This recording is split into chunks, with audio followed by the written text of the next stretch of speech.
प्रश्न संख्या 101। आचार्य शुक्ल ने किस कवि के संबंध में लिखा है? कविता उनकी श्रृंगारी है, पर प्रेम की उच्च भूमि पर नहीं पहुंचती, नीचे ही रह जाती है।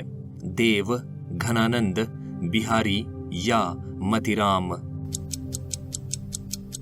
सही उत्तर है बिहारी।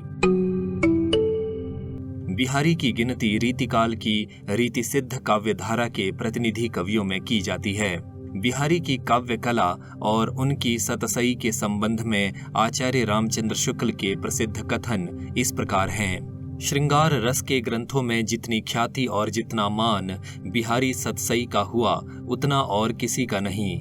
इसका एक एक दोहा हिंदी साहित्य में एक एक रत्न माना जाता है। बिहारी ने इस सतसई के अतिरिक्त और कोई ग्रंथ नहीं लिखा। यही एक ग्रंथ उनकी इतनी बड़ी कीर्ति का आधार है। ये बात साहित्य क्षेत्र के इस तथ्य की घोषणा कर रही है कि किसी कवि का यश उसकी रचनाओं के परिमाण के हिसाब से नहीं होता, गुण के हिसाब से होता है। मुक्तक कविता में जो गुण होना चाहिए वो बिहारी के दोहों में अपने चरम उत्कर्ष को पहुंचा है, इसमें कोई संदेह नहीं। जिस कवि में कल्पना की समाहार शक्ति के साथ भाषा की समाहार शक्ति जितनी अधिक होगी, उतना ही वो मुक्तक की रचना में सफल होगा। ये क्षमता बिहारी में पूर्ण रूप से वर्तमान थी।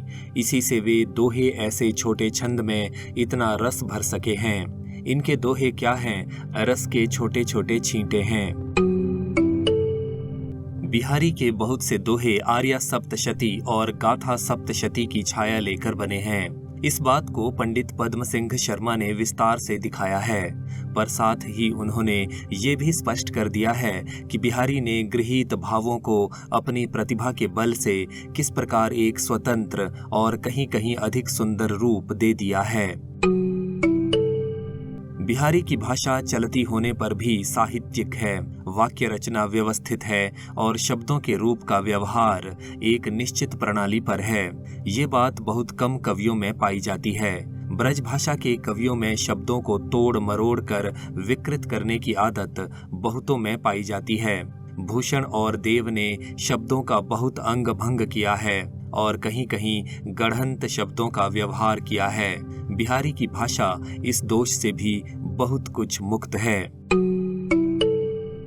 बिहारी की कृति का मूल्य जो बहुत अधिक आंका गया है, उसे अधिकतर रचना की बारीकी या काव्यांगों के सूक्ष्म विन्यास की निपुणता की ओर ही मुख्यतः दृष्टि रखने वाले पारखियों के पक्ष से समझना चाहिए। उनके पक्षों से समझना चाहिए जो हाथी दांत के टुकड़े पर महीन बेल बूटे देख घंटों वाह वाह किया करते हैं, पर जो हृदय के अंतस्तल पर मार्मिक प्रभाव चाहते हैं, किसी भाव की स्वच्छ निर्मल धारा में कुछ देर अपना मन मग्न रखना चाहते हैं, उनका संतोष बिहारी से नहीं हो सकता।